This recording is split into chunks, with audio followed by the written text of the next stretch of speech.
take a look at this garden, it looks like the decking is okay, but let's have a look at what it's really like. So here we are. It's the decking is pretty rotten, as you can see there. It's just rotten all the way through.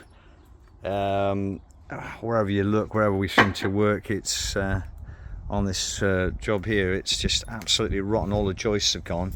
But the amazing thing is that the actual top, the deck, because it's a hardwood, it's a western red cedar which has its own oils in it which help to sort of treat it, if you like, and preserve it. That's okay.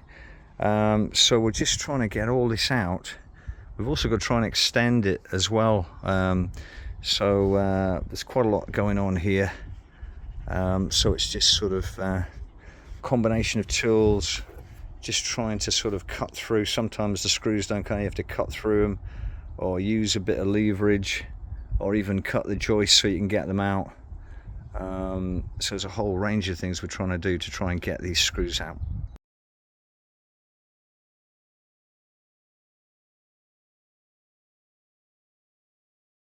We're reinstating the decking. We've cleared it all out. It was rotten as a pear, and we're also extending it, so we've got to get a line across the front, make sure it's parallel to the house, of course.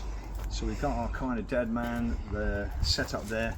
Now, to dig out the post holes, there's a couple of options. If you like a two-stroke auger, you can use that, but for me the problem with that is that sometimes you hit a stone and it's a real pain. It starts to spin or blocks up. So what I tend to use is Chavola.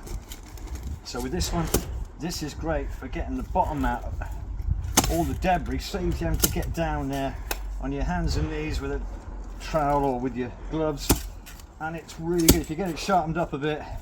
Really does take out a good amount every time you do it. So you just drive it in, squeeze it together, and that. Now, of course, if you hit something a little bit harder, then a little Kango or a Titan, a little breaker, and if you, just a little tip on this, that little steel that goes on the end, if you go into somewhere like Screwfix and Two Station, ask for a steel, they probably won't kind of get it. You've got to really point it out to them that maybe in the electrical section, I got this in the electrical section, and what I wanted was a broad head on it.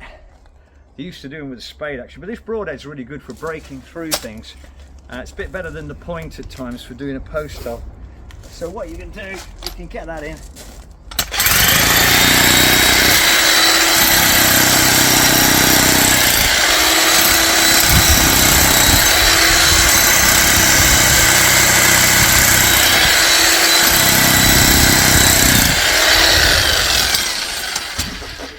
So any stones or anything like that breaks it up really well, and then obviously you keep going, really belt it in with this Chavola. Really get it in there, break it up, and you'd be surprised how quickly you can get a post hole taken out with those two tools. Really useful. So you can probably pay about, I don't know, 200 quid for that, about 30 quid for something like this, but it just saves a lot of hassle. And we can get this row in, get the joists on the front, one on here, one on there. We're going to have one on the back of these are the existing ones, which are okay, and we can extend it out. So that's the plan. So we'll have a look at the next stage when we come to put the joists on. Obviously they've got to be bolted on. So what we're doing here is I've cut all the noggins to size. They're all 300mm, and then what we do is just drop a noggin in. So we're just doing them every other, and we'll just drop that in.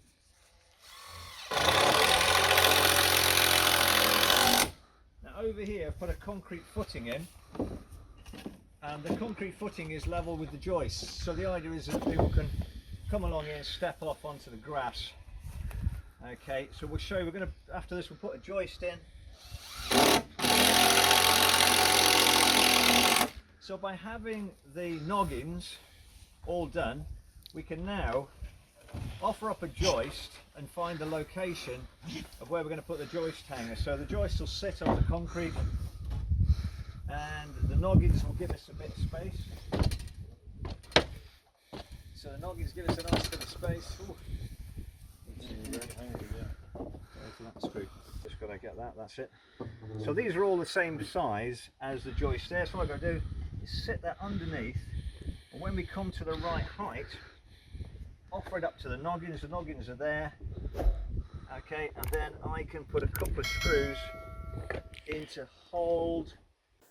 So in this situation, what we had to do, of course, because there was holes already in the existing deck, we had to make sure that the joists all aligned with those holes. But we also added new joists so that you've still got a maximum span of only 45 centimeters. And then we made sure we got all the noggins in between. Unfortunately, they couldn't all be the same size because the original decking was all sorts of different sizes. So we had a few problems with this deck in the respect of obviously we're trying to marry the old hardwood. All underneath was totally rotten, so we had to take it all apart, replace all the joists. We've extended it also. A lot of them are twisted and bent, but there's still you know 20 years left in these, so we've put them back in. But then we try to match it. So I got this. This is a product from Edex, and it was the nearest one I could find to the old, and I thought it looked just about bang on. But if you notice, when we get closer, it's the right width. That's great, but the thickness is thinner, and it's 6mm thinner than the old. So what we've had to do, I bought this 6mm strip, okay, of plastic, and that will take up the slack. So when this is down, it now marries straight in, okay. And then a little bit later on, Adam's going to sand this down, and then we're going to treat it all with deck oil, and hopefully it will look a little bit more uniform than what it is at the moment. So few issues here, few problems, but that's what we're doing to solve it. And then we'll stagger back and forth the joints. Obviously you've got to make sure you've got a stagger on your decking joints, so that we're just doing that. Okay, here we are with Janet and Peter. So what do you think overall? Is it okay? It's gorgeous. Just what we wanted, yeah. Brilliant, brilliant. It can't be better. With a bit of decking oil, it'll come up quite nice. Sprucing up with it, yeah. A bit of sprucing up.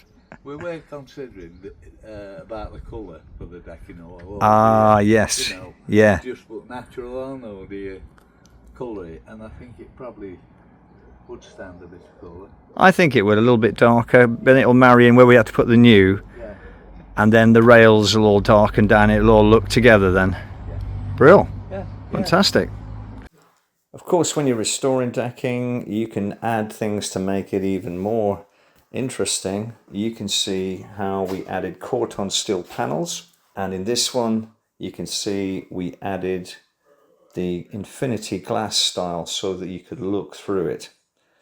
If you want to see the videos, just click on the links below.